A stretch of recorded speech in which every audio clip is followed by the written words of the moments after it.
Ben, I was poking around on your website a little bit and saw the altered carbon on your website. And for a moment thought it was the Altered Carbon show as well, which I am obsessed with. Oh, and now we're live. Lovely. Hello and welcome to everybody who's joining us live for this incredible AMA with Ben Mauro and Versus. Ben is famous for a ton of stuff. If we just listed it all, that would be the whole AMA. It would just be a list of all of the stuff that Ben's done. But notably, The Hobbit, obviously the Evolution NFT series that sold out in 7 minutes, Elysium with Matt Damon, and a ton of other things, Halo, Call of Duty. And so we are very, very grateful to have Ben here. We also have Versus here. Versus is an auction platform that is really unique, and we'll hear a ton more about it as we get into the AMA. I want to kick it over to them so that they can introduce themselves, tell you a little bit about what it is they're doing in the space and how they came to it. So, Ben, let's get started with you. Tell us a little bit about yourself. Well, I think you covered most of it. I was going to say a whole thing, but I think you did all of it. Yeah. My name's Ben Mauro, and I've been working in the entertainment industry for the past 12 plus years now. And yeah, I just love making personal art and creating new things and creating new universes from the ground up. That's kind of what I've been doing for the film industry most of my career, and it's been exciting to use all those skills to create my own universes and things in the NFT world the past year or so. Killer. And Kinger from Versus. Yeah, so we have a little bit less experience than Ben, maybe. We've only been out for about 2 months, right? Relatively new with Flow blockchain. We were one of the first apps on it, and I'm going to give a little bit of a run through just about Versus, like a quick little summary, because it can be a little bit confusing if you aren't familiar with it. So I think the biggest thing that's different about Versus is sort of our auction format. So we call that the Versus auction system. And then so in a Versus auction, there's two sides. There's the unique side, so that'll be 1 out of 1. And there's the edition side, which varies in size, but it could be something like an out of 15 edition or an out of 25 edition. Users or bidders have the ability to place bids on the 1 out of 1 or any serial number on the edition side. So for example, you could place a bid on 1 out of 15 or serial number 8 out of 15, et cetera, et cetera. The highest bid on the unique side is in the end compared to the sum of all the bids on the edition side. So if there's 15 editions 1 through 15 are added up and compared to the one bid on the unique side. And then whichever is larger wins, and the winners get their NFTs.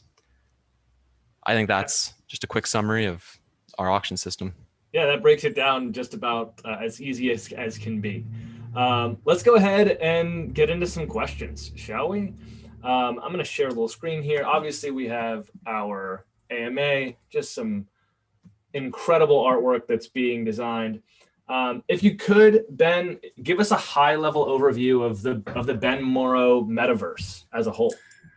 Sure. I mean, right now it's kind of piece by piece. Like with Evolution, it's the biggest one, and I'm just trying to develop that more. Like it started as a couple, like some cards with cool art on it, but as I've been rewarding my collectors with each tier, I'm trying to push that more and build it out more to a metaverse space and create more of a virtual world and experiences they can explore. So for example, the rare reward, I took one of the cards called the Scythian, and I basically started building out part of the planet that this character is from and allowed collectors to explore a little slice of this planet and experience a bit more than just like some cool art, right? Yeah.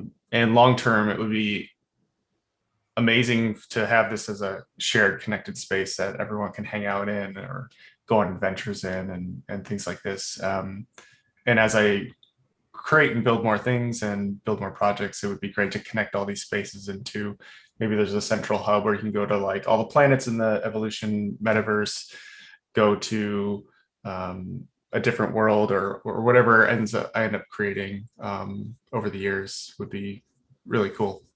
I love that. And you're really trying to not just have, okay, here is the playing card, but now evolving that playing card, if you will, into something where users can play and interact Yeah. and enjoy in more than just the typical art way. Yeah, this is like, I mean, this is what I've been doing my whole career, right? Like building these fun experiences, whether that's going to be people can go watch a movie and enjoy this great story, or go play this game and run around and experience this giant world that they grow to love in. Um, and yeah, just again, it's just applying all the skills I've learned over my whole career and doing it for myself. And um, I think true connected metaverse is it's going to take a while. Like we have all these very like these ideas are incredible, but I think technology is going to be the limiting factor of like a true shared metaverse where we're just like all there, everything's connected. Like you can just take your Call of Duty avatar and go into Minecraft world. I feel like that's going to be, it'll take a while for that to actually happen, but I feel like that's going to be Inevitable. really exciting. Yeah, it's coming. Yeah, yeah, I mean, right, given enough time, it looks like that we're all kind of headed that way. Very cool stuff. And how did you come up with your evolution collection? Obviously we now have a metaverse that you're putting together, but how did you come up with your evolution collection, and how did you develop momentum for that drop? well, the evolution was artwork that I created over like a decade of my career. So like I'd be working on the Hobbit, and some of the first characters like Thor were just things I was doing for fun to try to get better and explore different ideas in my personal work. And there's just never an avenue to monetize any of that. So a lot of these were just like cool ideas I did over about 10 years of my career. And once the NFT technology kind of came about, they kind of like, light bulb went off, like, oh, I could finally utilize all these things that I've been just kind of doing for fun and was hoping that someday I could do something with. And it's just a really cool moment to finally be able to utilize all these things that I've been hoping I could do someday. But this technology really unlocked all that in a big way. And the technology unlocked this opportunity for you, and it looks like you really delved in, like you jumped in, feet first. Yeah. Ready to go. What ended up making you make that transition? I guess I've always had my eye and kind of foot in the door with like blockchain and cryptocurrencies and things. And there's been a few like big kind of rises and maybe crashes over the years. And I've been kind of halfway involved in some of those. And so I kind of like when you see like Bitcoin go from like nothing to something like so fast, you kind of get a sense for how cryptocurrency works and the kind of like psychology of it all. And so when I saw NFTs happening, it felt like the same thing that blockchain did for money, this is going to do for art. And I just like, you just got to go for it, right? Like if you waited on the sidelines for Bitcoin, you're like, I don't know if this is going to work, or you're going to miss it out. You're going to miss out on this thing that's going to happen, whether you want it to or not. And I felt it was the same way for NFTs, where this is going to happen, whether I want it to or not. And I'd rather be a part of this moment in history than sit on the sidelines and get into debates, whether it's valuable or whatever, whatever the debate of the time might be, right? Because it's the same thing that happened for Bitcoin or whatever, like, oh, it's not real, it's not this, and there's like a million takes on whatever this is, but you can't deny that a large part of the population does think it has value and are going to be using it. And it doesn't matter what we think about it, it's going to happen. And so I wonder, like in the art world, like revolutions, complete changes in the art world have been kind of rare, right? That obviously we had the advent of video, we had the advent of like graphic design, like using a computer to do these things. And this seems like, at least to me, maybe the next evolution of where art is going. I really think so.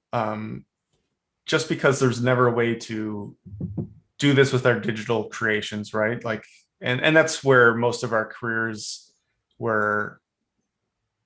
A little bit of frustration in our careers was just like we were kind of told either indirectly or directly that everything we make is kind of worthless, right? Like, oh, it's just digital, it's not real. Like, give me 20 of these by lunchtime, and you're kind of treated like this, like, oh, it's just make some more. It's nothing, And so now that it actually does have value in a real way with this technology, it's like we kind of a lot of myself and most of my friends have reevaluated everything about what we've been doing, where it's just like, whoa, this one painting is worth this much now, and these book publishers were paying me this much to do a book cover. Okay, well, I can't charge, I got to charge this much now because this is clearly the market value for my art.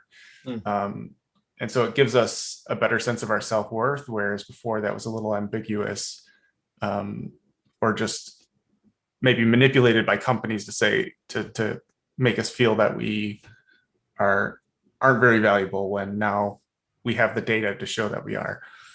And it's interesting because it seems like, the fine art of painting on a canvas or sculptures, people really understood how to value that art because they've been given so much time to understand that format. But the digital creation takes as much time, as much expertise, as much effort, as much resources, everything. And yet it's really only now where it seems like what you're saying is it's really only now that people have finally begun to understand how to value, and artists themselves have begun to understand how to value that work. And it's exciting to see like the NFT space kind of make that a reality, that allowing these artists to really capitalize on all of their years of training and years of hard work. Yeah. Oh, sorry. No, it's okay. And in particular for you, this kind of leads into our next question, which is, you're releasing art, but you're more than that. You're managing a community. And that seems to be, at least in my estimation of having looked at what you've done, the thing that has separated you from a lot of the different NFTs that have dropped.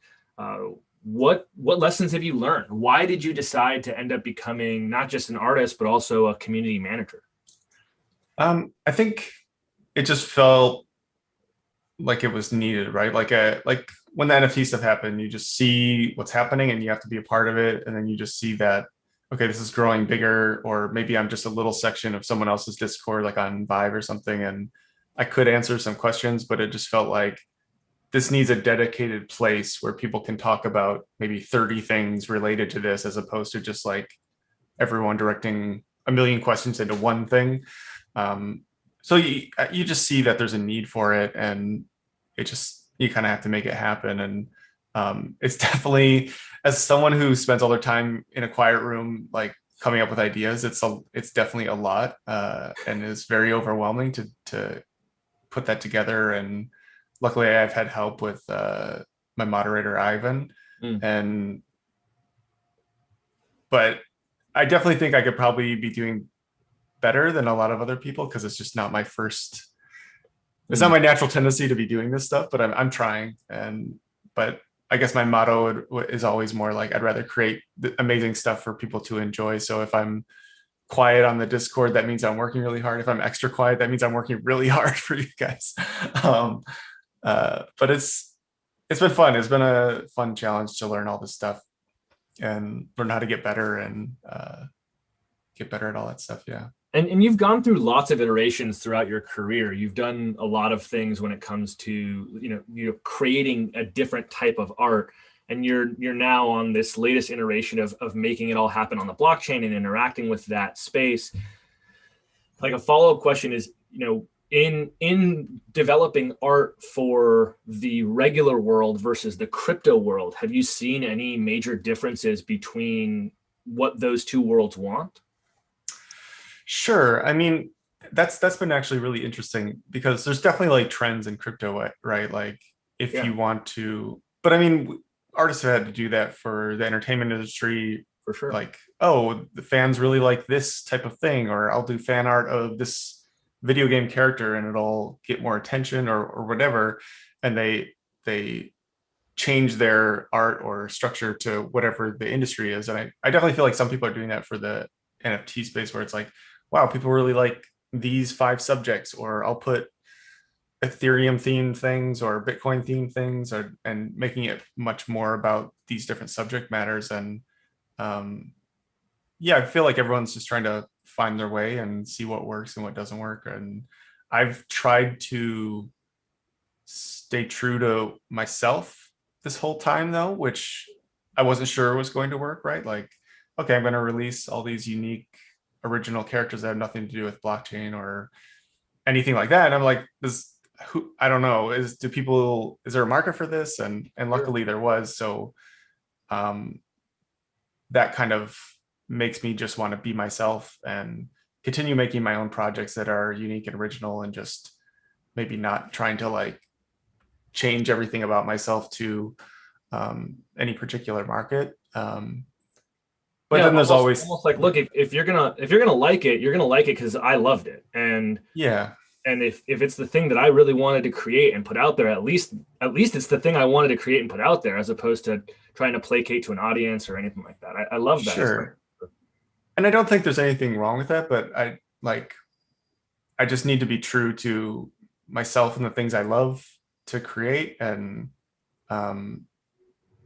if that means I get less attention or less income from what I sell, I'm okay with that. As long as like what I created, I'm like 100% happy with, and I can look back without any regrets of what I created. That'll make me happiest long term, I think. Absolutely. I love that. All right, let's actually go ahead. I actually remembered something I was going to say for your previous question was like why the NFT kind of moment was so big. And I think a lot of it for me was a lot of the Web 2.0 stuff never really connected with me. Yeah. Like it felt like in order for an artist to make a living in Web 2.0, it was like I had to make tutorials, I had to make YouTube videos, or I had to become this kind of like YouTube salesman, right, in order to make an income. And I never really liked that. And sure. I felt like I have friends who are very successful doing that, but it just felt like that wasn't me. And so I was always a bit on the sidelines, like, well, I'd rather work for a company and work on some big, cool project that I know I can do a good job, even though I know if I wanted to make more, could be that YouTube guy or whatever, making content or videos that way. But with NFTs, it was like, it's all about the art. I'm taking this thing that I love creating and I can sell it to an audience that loves it.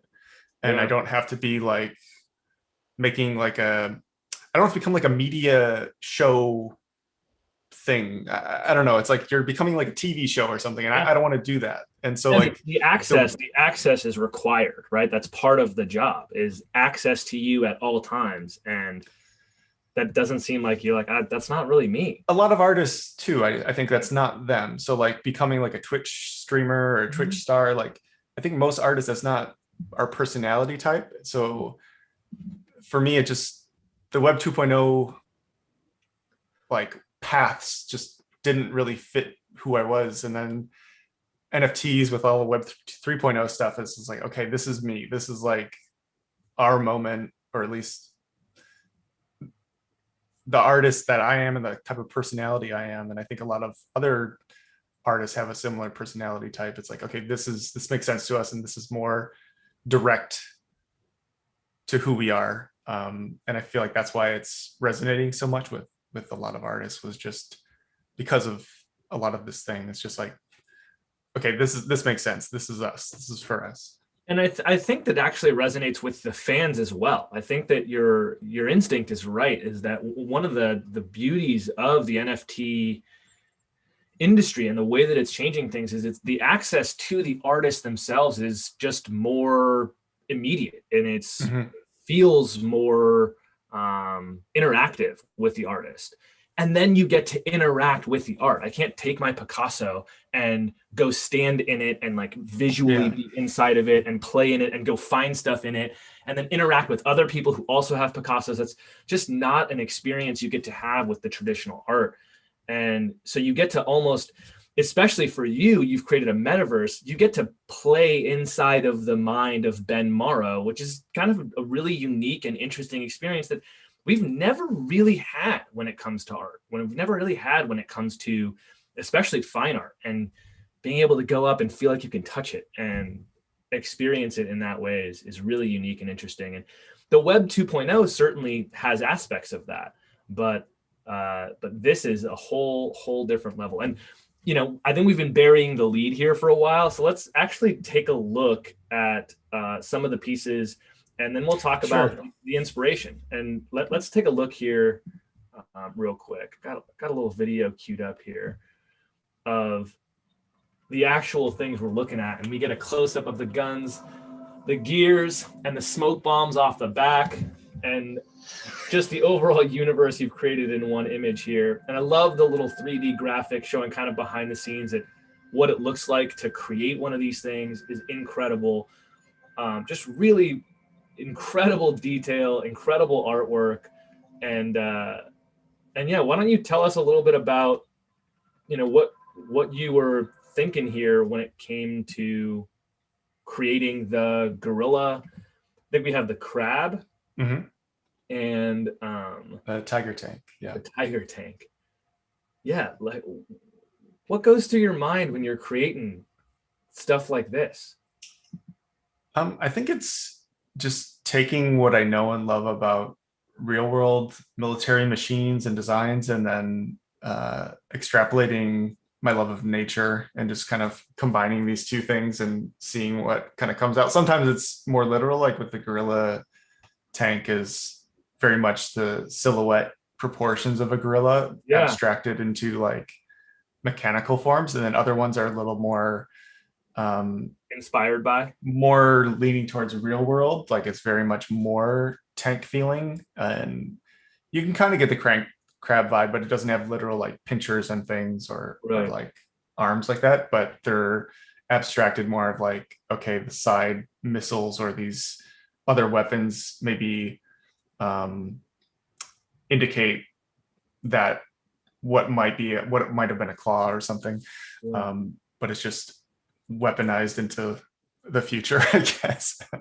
But basically that is just my love of these things and designing futuristic weapons for like Call of Duty and Halo and all these projects for a huge part of my career in Elysium and stuff. Like, this is just kind of like my bread and butter a lot of the time. It's just like I could close my eyes and draw some crazy sci-fi mechs and stuff.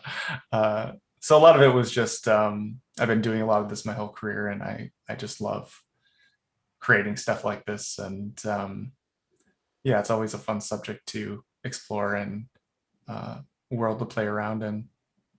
Yeah, I don't know that there is a better expert on designing military grade things, and the only thing that is scary is I am afraid the military is going to see them and be like, yeah, we need to build that. But really incredible stuff, man. That your mind works in quite the incredible way. When you're actually going through the process of making these things in the 3D arena that we saw earlier, how much time are you spending on the actual like functionality of the piece itself? Because it did seem like there's a lot of focus there on the actual mechanics to make sure that it lines up from an engineering standpoint. Sure. Like the gorilla is probably the oldest out of the three, and I was doing a lot of that in ZBrush, and it has basic mechanics, and I'm thinking a lot of like, okay, these pistons on the foot would drive these kind of spike claw type structures that could dig into the ground, and it has the mobility to rotate backed up by pistols. And I'm definitely thinking about all this stuff just because like I build model kits and things, and I build like at one point I was like building cars and trying to like figure out mechanics. There's a model kit for this, right? Yeah, it's been sold out for a few years, but a model kit was made for this with Industrial Mechanica, and it was really cool to see like people build this and do all these different custom paint jobs that were different than the one I did in the illustration. So it was really cool to see that come to life. And um, yeah, going into 3D helps solve a lot of these problems because you have to think about how it's made, even if it's you can only figure out a certain amount at a certain time. But it was cool to see when it got built that a lot of that stuff did actually work. It's like, okay, it does actually rotate and it did work properly, but um, the other designs are a bit more recent and yeah, probably a bit more worked out than uh, the Gorilla was, but these were all 2D and not as much into 3D. So if I ever wanted to make something out of it, I'd have to build all these. But yeah, that was also the challenge was like, can I do this without 3D? Can I do this with 3D? And it's always trying to challenge like yourself to see if you can or can't do something. And yeah, always keep pushing yourself is a good way to go. Yeah, you've certainly taken on quite the challenge. Let's actually open it up to both Kinger and you as well. What actually made this collaboration happen? What about the two of you together made this whole thing happen? I'll start it off with Ben. Sure. These guys have been some of my earliest collectors and supporters. So for me, it was like some of my earliest collectors. I saw that they were making this site, and we always kind of keep in touch, like with your collectors and stuff. And I was like, oh wow, like all these people that I knew from the very beginning are like making their own cool websites and all these kind of things. And once they started talking about this more and launching it, I was just like, hey, let me know if you need, like, I'd love to help you guys out or do a drop or something. And once it got to a point where they had space, they were like, yeah, let's do this. And but yeah, a lot of it was just like keeping in touch with your collectors and like checking out what everyone's working on, and either directly or indirectly, we're all like checking out what everyone's doing. And it's yeah, that's awesome. And that's great. I didn't realize that it was a personal relationship with a collector that led to the Versus drop. That's fantastic. And then from your side, Kinger, what brought you to Ben? I think there's a lot of overlap, right, in the Flow ecosystem. Collectors of the evolution stuff are some of the same people that collect our drops all the time. So, you see that and you're like, okay, our collectors like Ben's art. Yeah. It's, obviously everyone likes Ben's art. So, some of them reached out to me and they're like, you should do a Ben drop. And originally one of our first sort of marketing things we did was we got everyone to retweet one of our things and recommend an artist for us. And I think we got like 90 recommendations for artists. And I want to say 70 or 80 of them were Ben. Wow. So wow, that's awesome. That's got to warm the heart there, Ben. Yeah. Yeah. And then I think the person who actually made a connection was, I think a diamond collector, which means they hold all the evolution stuff. Kin Spatman also holds some of his super rare stuff, and he made the introduction between us. And then, we started, taking this a little bit farther and actually formalizing it into a drop. I love that. I love that it was not just, oh, okay, cool, here's a platform. It's no, the collectors they're asking for it, and it's a really unique and interesting auction process. And so I love that that you're doing this. Okay, so listen, after this, I'm about as stoked as it gets. And I'm sure that the people watching are about as stoked as it gets. And so how does the auction process work, and how do I get one? Obviously, we explained it a little bit earlier. We also have a video here from you all that we got this morning. I'm going to go to the video, and then I'll ask a question afterwards. A user wants to place a bid on the live drop, so let's start.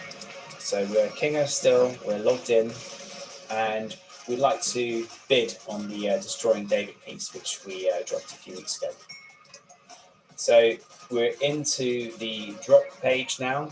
You've got the artist profile at the top. you can actually follow the artist. You've got a bit about the artist, and then you've got a drop page and their collection page.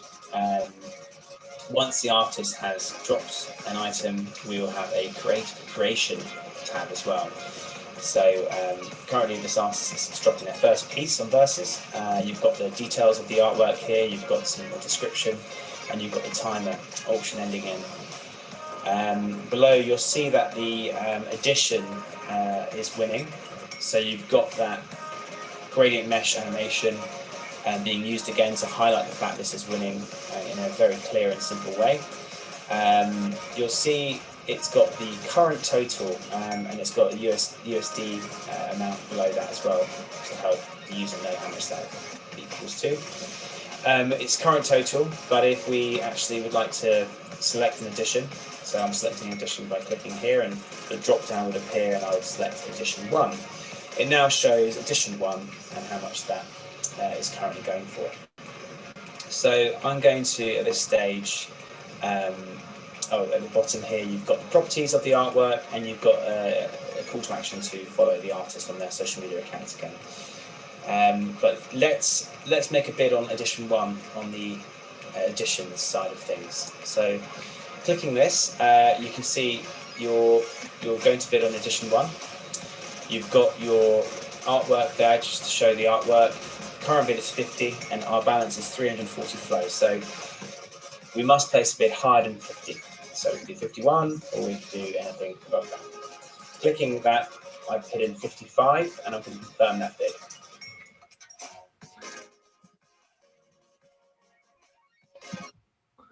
Okay. So my question from there is, let's see here. Sorry, I gotta stop my share. My question is, obviously you can bid on an edition. The editions all won't sell at the same amount. Is that right? Yeah, I think that's actually one of the coolest things about the platform is you see in real time how people value different serial numbers. So normally, the floor is 10. Yeah. The edition number 1 might go for 40.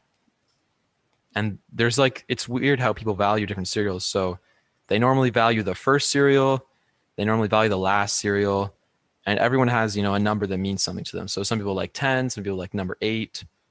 And 10 is my favorite number. Yeah. I played soccer growing up. 10 is the number that I was like, if I was going to pick one, it'd be number 10. That's interesting. So it just combines all of those bids, even though they're all going to be at different rates and different numbers. And when you're bidding, you're outbidding the person that's on that edition. On the other side, if you're bidding against someone who is going for the 1 of 1, and you also want it to be the 1 of 1, it's a traditional auction, right? Yeah, I think it's traditional auction. I think my favorite way to, talk about it is, say there's 10 editions and there's one unique. There's really 17 different auctions going on at one time, because there's an auction for every edition, every one of the 15 editions. There's an auction on the unique side, and then there's the auction comparing the sum of the editions to the unique. Okay. And I wonder if you're going to end up getting tons of data about what numbers people hate and what numbers people love. Are there numbers where people are like, yeah, that's this, if you want the lowest value in the edition, just go get number 7 or number 8 or whatever? I want to say, so the edition size varies, right? Sometimes it's 10, sometimes it's 20. Normally people don't like the number 6, and people don't like the numbers 16 through 19, I'd say, if you do it at a 20. Fascinating. I would have thought 13 maybe would have been one of them, but I guess 13 is not a big deal, huh? Yeah, no, I think I haven't noticed anything, any people disliking the number 13. What an interesting way to end up having editions as well, because you get to pick exactly which one. Instead of timing it, you're picking it in the actual auction itself. So really fascinating stuff there. We're about to get into community questions here in just a second. I do want to open it up to both of you if there's any other news that you're looking at, any other future developments, things that you want to preview? I think one thing we should mention is, so we support Blockdo Wallet. I think it's fairly standard for projects on Flow. It's really easy to set up, right? You can just use your email. You can go to their site. It also has a mobile app. Yeah. So if you want to participate in our auction next week, auctions Tuesday, Wednesday, Thursday, 8 to 12 ET. If you want to participate in those, you should get Flow in your Blockto wallet. Yeah, so be prepared, right? Make sure that you have Flow. It's in your Blockto wallet. It's ready to go on July 6th, 7th, and 8th. And that is 8 a.m. to 12 p.m. Eastern Standard Time, just to make sure that everybody has their information and their ducks in a row if you want to participate in this auction. Anything else from you, Ben?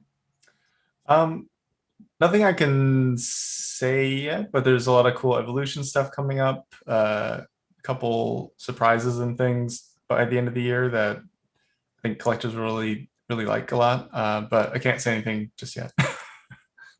I love a good tease. A good tease never hurt anybody. Let's go ahead and move on to some of the community questions that we got. The first community question was, when and how did Versus get started? Yeah, so we met, there's 4 of us, and we initially met in the Open World Builders Bootcamp. So that was last summer, I want to say. It was like around August, I think it was. I think it ended in August. We met in that. We came up with the idea for Versus. And, since then, it's obviously evolved a lot. It has changed. But the core team has stayed together. So, yeah, we met there. And then we launched 2 months ago with an Akaitsa drop. Yeah. Okay, very cool. And next for Ben, creativity takes a lot of energy. It takes a lot of effort, and it's a skill set that needs to be developed. What do you do to continue to be creative? I guess because I've been doing it so long, I've just built up. I think just having that routine every day helps me a lot.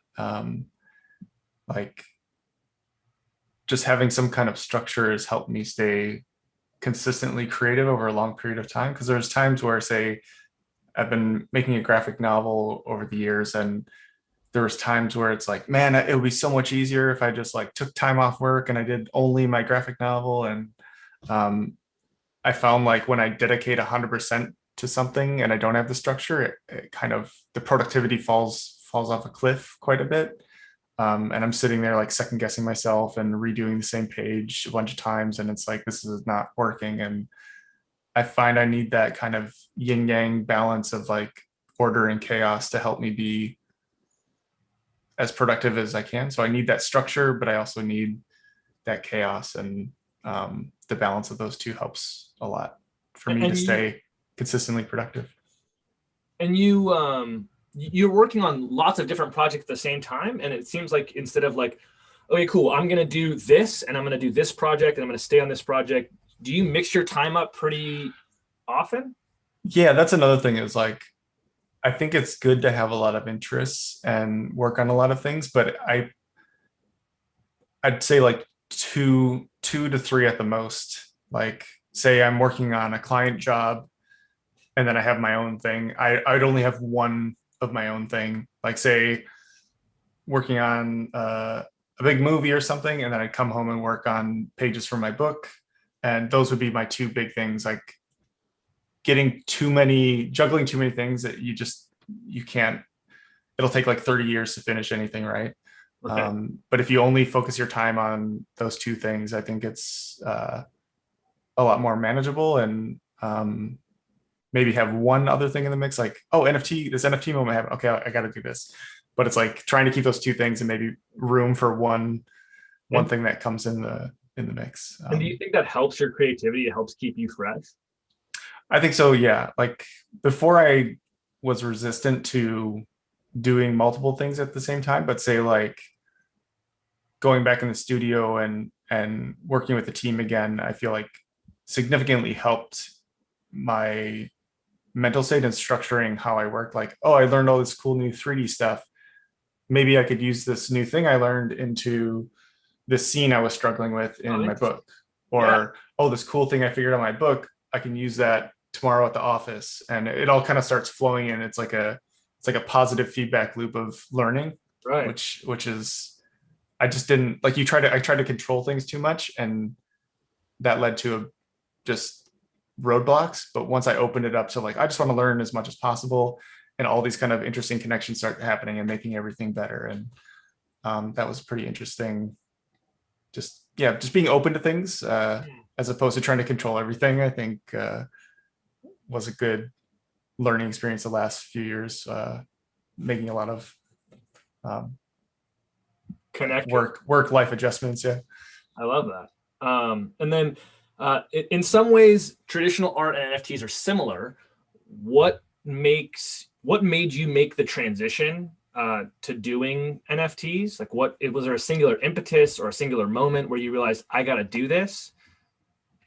I think it was just once I researched what the technology was, and it was just like, that's what I've been waiting for my whole career. Like, this is what I've been waiting for my whole life as a digital artist. And I was just like, this makes sense to me. This is the moment. This is like one for the history books. I want to be a part of this moment in history.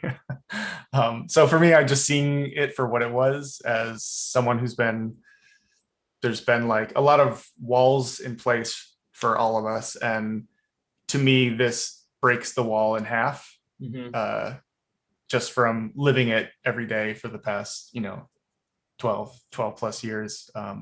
You just see a door when you read what it is. You're just like, this is the thing that we've been waiting for. And if I can follow up there, why? I mean, obviously there's tons of different blockchains. I'll ask this to both you and Versus. Why launch on Flow? I think for me, it was just researching the team behind it, what they've done in the past, and why they spent all the time to make their own blockchain. And I feel like it's custom built exactly for this purpose, to be very streamlined and efficient, and low transaction fees for high volume trading of collections and things. So for me, launching a big collection, it made a lot of sense to do it on Flow. And because it's proof of stake, doesn't waste a lot of energy, and just a lot of things they're doing really well that made sense. And Versus, y'all launched your platform on Flow as well. It was obviously, you did open worlds. Is that a large part of it? Yeah, I mean, of course it's a large part of it, right? The natural progression from being told everything about Flow and, keep spending your whole summer like obsessing over it is launching something on it. But I think in general, there's some things that we want to do that we don't feel would make sense on Ethereum. Like our auctions, we have sometimes like, hundreds and hundreds of bids because there is so many editions. We have like 300 bids, and that'd be a lot of money spent in gas fees for everybody. So our kind of auction setup wouldn't really work as well with, everyone paying $50 for every bid. And also, it's just easier to use in our mind. And another thing that is a little bit nerdier, maybe, we think is cool, is we store everything on chain. So what we do is we base64 encode the images, which is a fancy way of saying we turn an image into a bunch of letters and numbers, and then we store that on the Flow blockchain. So, I'm a big believer that some of the storage systems that NFTs are using aren't perfect. Like IPFS is good, it's not perfect. And we want to make our NFTs as perfect as possible. And for us, a big part of that is storing it on chain, which is something that would cost, $100,000 on ETH. So, and there's quite a difference on Flow then. Yeah, I want to say we pay like $10 to set up each drop. That's pretty good difference there. Yeah. Okay, cool. And let's move on to Hexley. I know that you're releasing a graphic novel. What are the details that you're willing to share, that you can share about it? We had 3 or 4 questions from people in the type form about it. Right now, I'm just trying to figure out the best way to release it.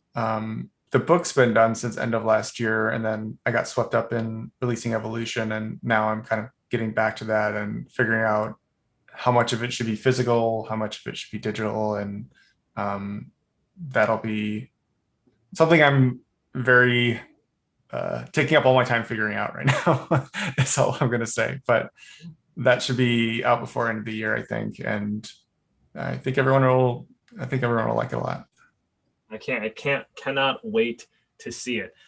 Ben, something that I noticed in consuming all of the Ben Mauro media that I possibly could have in preparation for this, and even on your website, is you do take a great interest in education of the next generation of artists. And you spend a lot of time even creating an advice column on your website for where artists should go and what they should do and how they should treat their career and their craft. What was the impetus for creating that type of connection to helping the future generation of artists? I think because there wasn't a lot of the information online, like, you go to art school and they're just like, good luck, they throw you in the deep end and you're just like, okay. And then you get you start working in things and, some things happen and you're just like, wow, that was a really bad experience. I wish I could have avoided that. And so I'd rather put it out there like, hey, if this happens, it's probably gonna be a bad experience. Maybe watch out for that. So things like that are just. Mentor? Did you have someone helping guide you through that process? I mean, we had a lot of teachers in school, like one of my instructors and friends, Scott Robertson, really helped out a lot of us when we were at Art Center, and still a good friend today. But a lot of it is just like you're kind of in the thick of it and figuring things out, and so a lot of it was just like learning the hard way of just like, oh wow, okay, these types of things can happen, or sometimes clients will try to do this to like get you to work for nothing, or just a lot of like little like things that happen while you're working. You're like, wow, okay, here's like 10 things that seem to always happen and lead to bad results. Watch out for these 10 things. Yeah, for sure. So just things like that, where it's just like, I'd rather help the next generation avoid a lot of that if they can. And I've always tried to live and do the exact thing that I felt I needed to grow my art, even if it didn't seem logical from the outside. So a lot of things like that, I think, are kind of break tradition or go against the grindstone, which a lot of artists like, hey, why'd you do that? Like, why this, why that? And a lot of it's just like, well, here's how I want to live my life, and this is why I do things. And like most of my friends, I could have stayed in LA and just had a good career working in movies in LA, and like, why'd you move to New Zealand? And it's like, well, I feel like that's the only way I can learn. There's something there that I can't learn anywhere else. And so that I'm going to go chase the knowledge. I'm going to go to where the information is that I want to learn. And I'm going to go there. If that means I got to change my whole life. And I've always kind of lived my life kind of like that most of my career. And I think it's been the right decision. I love that. Chase the knowledge. That is a wonderful quote. I don't think that I've heard that before. What a wonderful way to think about art and learning. That's awesome. Which kind of leads into the next question, which is, what do you think the biggest hurdles are in explaining blockchain and why art should be on the blockchain to both like the consumer and the artist? Obviously, you have tons of artist friends. When you explain what you're doing and when they're seeing what you're doing, what do you think the biggest like mental hurdle is for them to get over?